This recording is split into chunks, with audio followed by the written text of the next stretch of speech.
say when he got his reason back again? He said, all the inhabitants of the earth are accounted as nothing. God does according to His will among the host of heaven and among the inhabitants of the earth, and none can stay His hand or say to Him, what have you done? All of history, secular and redemptive, is a revelation of the glory of God. It's a revelation of who God is and the way He acts in the world. All of history is a canvas being painted by a very mysterious artist, including the revelation of His pain and horror and injustice as a backdrop for His wrath and justice and grace. What is God like? That's what history is about. And we usually see it, we almost only see it as a work in progress.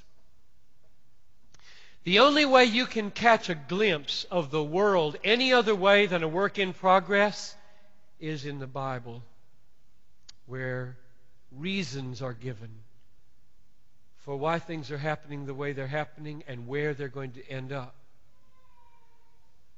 The Bible gives the decisive events. Jesus is the center of the decisive events. And so the Bible is the record of the events and their interpretation by which we interpret all other events. Romans 11 is a spectacular display of what I've been saying.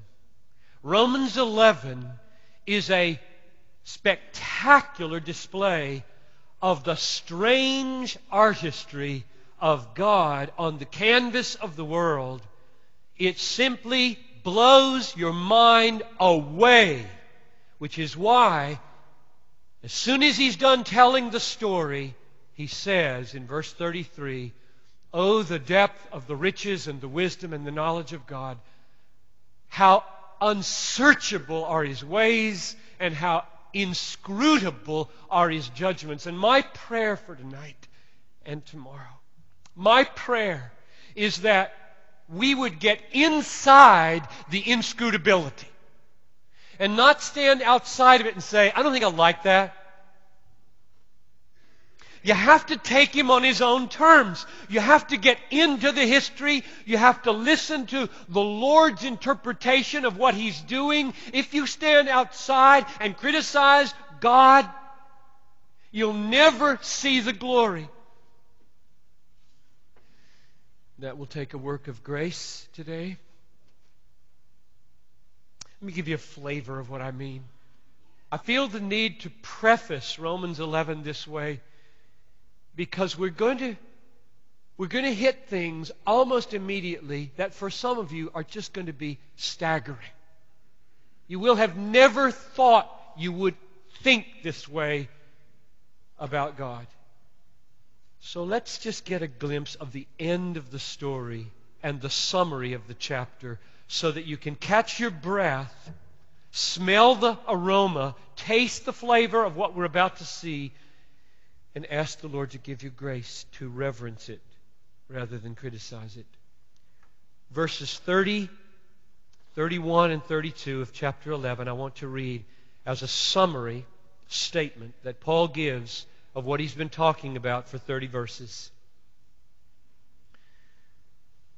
Just as you, and he's referring now to the Gentiles, just as you were at one time disobedient to God, and God had let the Gentiles and the nations go their own way while He worked with Israel. Just as you were at one time disobedient to God, but now have received mercy because of that is Israel's disobedience. So now line this up in your head. They were disobedient. Israel, with whom He had been working, is now decisively disobedient in rejecting her Messiah. And because of that disobedience, you now are receiving mercy. That's history. That's awesome. That's breathtaking. Verse 31.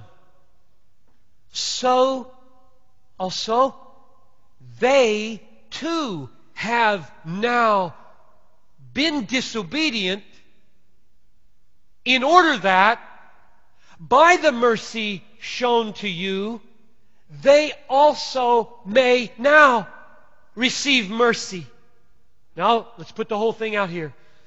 There was a Gentile season of disobedience while God worked with Israel for 2,000 years. The Messiah comes into the world, and there's a decisive disobedience on the part of Israel as they reject their Messiah. Because of that disobedience, mercy comes to the Gentiles. And because of that mercy to the Gentiles, eventually mercy comes now to Israel. For, verse 32, God has consigned all to disobedience, that He may have mercy on all.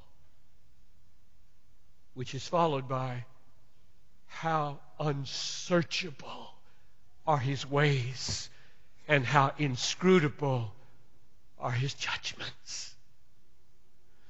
To which you might say, let's just skip it. Let's just go to John 3:16. Let's just go someplace simple.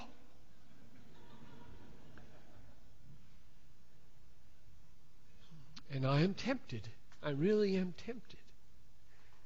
Because people will leave the church over this chapter.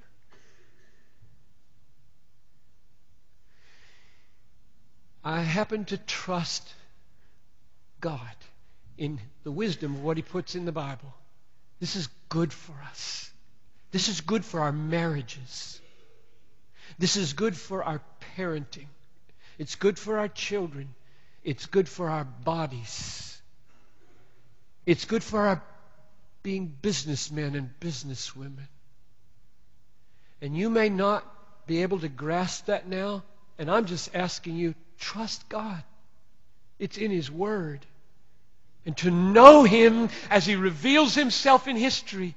I think the American church is by and large way too big on immediate application. Way too big.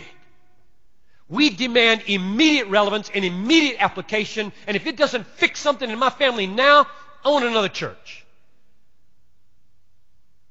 That kind of church and preaching in 50 years is a sitting duck for the devil and every heresy that comes along. I got a letter in the mail today that's about to break my heart if I understand it the way I understand it, about a major Christian ministry in this country everybody knows that has taken a turn that looks to me absolutely crazy doctrinally.